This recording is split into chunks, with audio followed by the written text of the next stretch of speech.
Hey, thanks for joining me. So today I'm bringing a video on stimulus payments and how those tax credits will be affecting your 2020 tax return.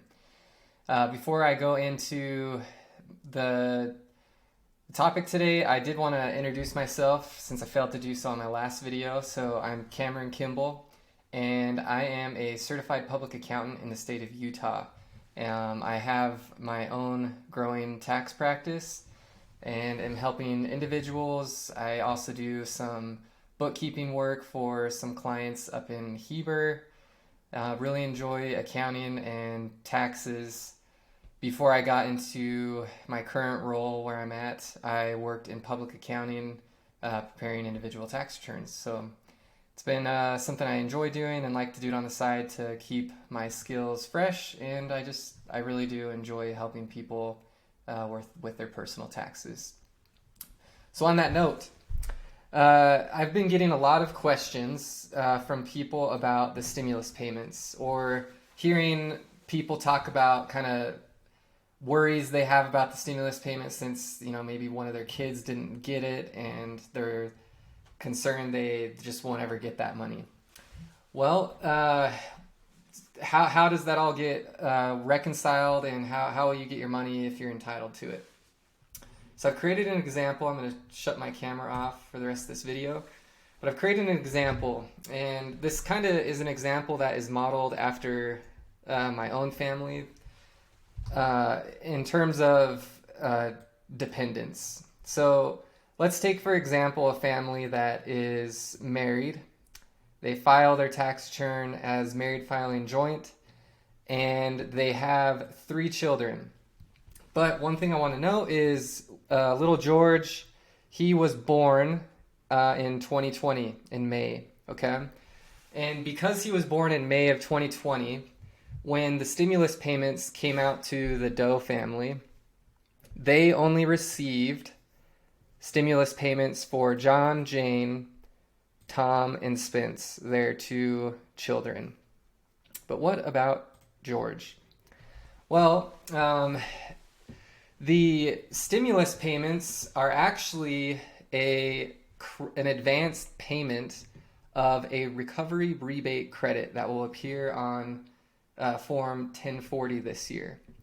So if you didn't know that, what happens is you will receive a notice in the mail from the IRS that tells you how much they paid out in stimulus payments to your family already. And you will provide that to your tax preparer, and they will then use that to reconcile what you received versus what you should have received.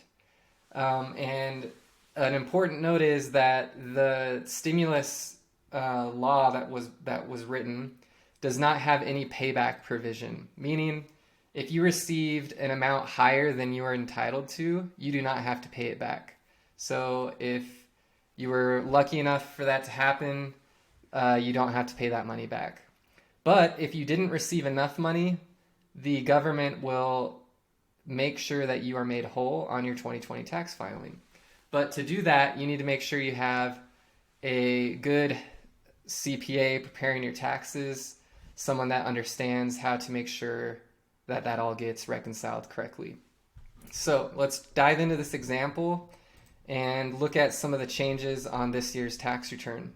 So the Doe family in 2019 filed a tax return, and on that tax return they reported wages of approximately $73,000, and that resulted in their adjusted gross income reported on their 1040 being $72,887.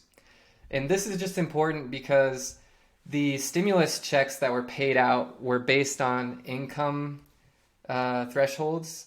So if you fell into a certain income range based on your filing status, that determined how much money you would be paid out on these stimulus checks. So a married filing jointly family, as long as you made under $150,000, you were eligible to receive the full amount of stimulus. So we're going to keep this simple. I'm not going into higher income ranges on this video. We're just assuming that you met the income threshold to receive the full amount, okay? So keeping in mind that the Doe family was well within the threshold to receive the full amount of the payment, let's look at how their 2020 tax return would be filed, assuming they had a child that was born in 2020. So this year, they report W-2 income from working of about $90,000. And they paid some charitable contributions, let's say cash contributions to their local church they attend. And I mention that because this year, as part of the recovery bill, they put into law for this year and next year, I believe, a deduction that allows you to claim up to $300 of cash charitable contributions, even if you claim the standard deduction. So that's just a very small benefit, but hey, if you paid to charities and you helped a local charity in your area, you can get a small tax benefit because of that this year, even if you don't itemize. So that brings their AGI, after taking their wages less that deduction, to about $90,050. And because they're married, and they take the standard deduction of $24,800, bringing their taxable income to $65,250. And then that becomes their tax base, and we calculate based on the married filing joint tax brackets the total tax due. And then we come to tax credits getting applied because, right, that's the tax that they owe, not what they have to pay necessarily. So because they have 3 children who are under the age of 16 at the end of 2020, they are eligible to have 3 children each receiving a $2,000 child tax credit.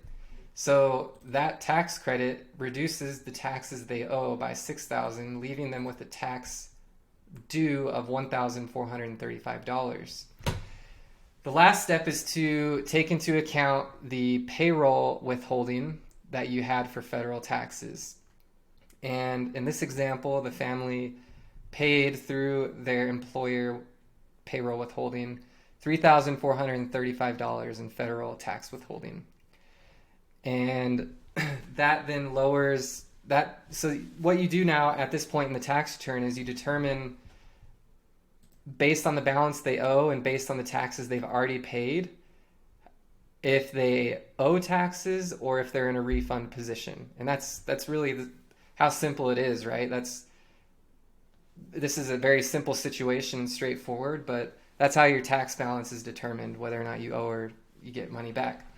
Well, the recovery rebate credit, which is kind of the focus of our lesson or video today, well, we're looking at George, right? So because they did not have George on their 2019 tax return, they didn't get any stimulus payments for George. And the stimulus payments were for children. In round 1, they were $600, and in round 2, they were $500.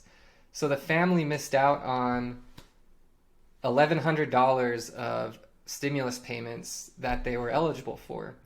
And that would then get applied on their tax return as an additional refundable credit. Refundable credit. So you subtract that from the remaining tax due, and that gives you an addition. So the family in this case would receive $3,100 back. All right, so I know this was a little dense material today, and if you've made it this long, thanks. But I wanted to put this video out there just to tell you and teach people that these stimulus payments you can still get them. If you're worried you didn't receive the amount you are entitled to, I would strongly encourage you to reach out to me and have me help you with your taxes this year, because there are some new differences on this year's tax return that you don't want to miss out on, and miss out on the money the government is trying to get to families to help stimulate and improve our recovery from this COVID-19. Thanks for joining me today, and I'd love to get comments and feedback from you if you have any questions. So reach out to me.